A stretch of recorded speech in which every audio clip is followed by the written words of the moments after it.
Yeah, we're going through a day in the life of Ben right now because I don't know if I'm gonna have time to make a video again, and Wednesday's video was kind of short already. So look, we're gonna go around and do what I do. Okay, so here's like my home shop. We have all of these like aquariums and filtration and all sorts of crazy down here and everything. That's where I make water. It's kind of a mess. These are my briefcases. Water weighs 8 pounds per gallon, and these are 5-gallon buckets. So my briefcase literally weighs like 40 pounds, and it sucks. So apparently, like, not everybody sneezes when they look at the sun, which is something that I did not actually know until just here recently, because I am one of those people, and right now it's like raining, but the sun's poking out, and it keeps almost making me have to sneeze, but I can't get it out, and it is driving me crazy. Got it! I also get chill bumps whenever I sneeze. I don't know if that's another weird thing about me. So Jay, the great thing about my job is that like I don't have to spend time at a desk every day, which I would hate because I'm like the most restless person in the world. So it's nice for me to always be able to like be out and doing something. The problem is that like everything, all of my like stops throughout the day are so spread out throughout the valley that I live in that when somebody cancels or like throws you a curveball or you have to like get out for an emergency or something, it can completely screw up my day. So I hate when that happens, and that just happened. I got a phone call and I have to go down to this museum that is supposed to be opening in like a month. So everything for me is about to get really, really crazy because I have these huge new aquariums that are coming in. One's like as big as a living room that I'll be taking care of, like where you actually can like swim in it. It's that big. And so that's like the big project that I've been waiting for, and it's like the project that is like why I'm doing aquariums for a living. It made it worth it. So it's kind of like this huge job, and so pretty much whenever something related to that happens, I just have to go. I don't really get to have any say in the matter because it really is like that critical to the success of my business. So unfortunately, I have to find a way to get out there today, and I was not planning on being anywhere near there, but sometimes you have like embarrassing songs in your top 25 playlist. I was thinking about doing that video after you did it until this. Yeah, this is in my top 25 somehow. I honestly, I'm not sure exactly how that happened. We're calling Jonathan right now. Tell him it. Just drove by him. Hey, brother. Are you sure? Are you going to do any singing?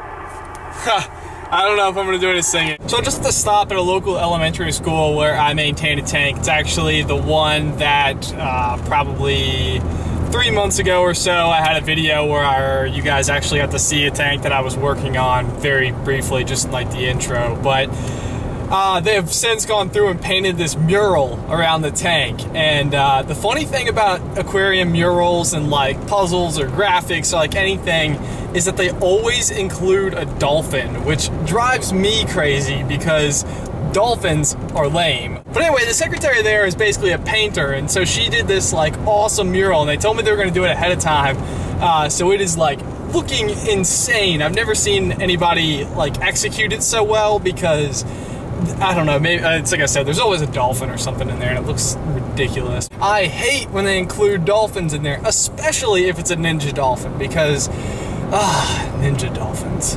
Okay, so the other thing that kind of is like a pet peeve for me about doing this whole aquarium thing is there's this new show called Tanked, reality kind of show based out of Las Vegas, where these guys do like big aquariums for, you know, ridiculous things. They like turn like a phone booth into an aquarium or something. Just about every person who like learns that I do aquariums for a living or finds some reason to come up to me like while I'm servicing an aquarium or something at a public location, they'll always ask me if I'm like tanked or if I watch the show Tanked or whatever, and they always seem to think that they're like the first person that would ask me this. Like, I've met the guys before at trade shows and spoke with them, and they say, and they know that people come up to them all the time and they're like, oh, you don't do aquariums right, which I'm sure drives them just as crazy as people bringing it up to me. But the point is that it is a TV show. It is supposed to be entertaining, I guess, but to me, it's not a legit way to do an aquarium. And I'm sure that in most instances, they set up those things, fill them up, and stock them full of fish, and it's up for like 3 days, and they just break it down and move on to the next thing. Most people, I think, expect these tanks, like on the high end, to cost a couple $1,000s, when in reality, tanks like that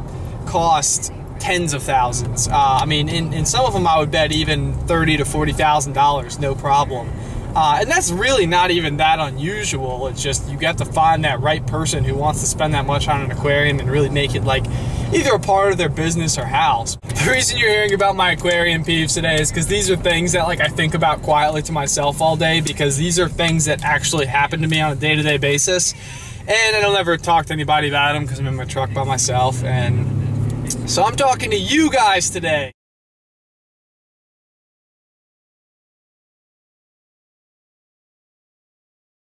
I don't know if you guys care about this or not, but the unfortunate thing is you have to listen to what I say, and you don't have to listen to what I say, but if you're watching this, then I guess you kind of do.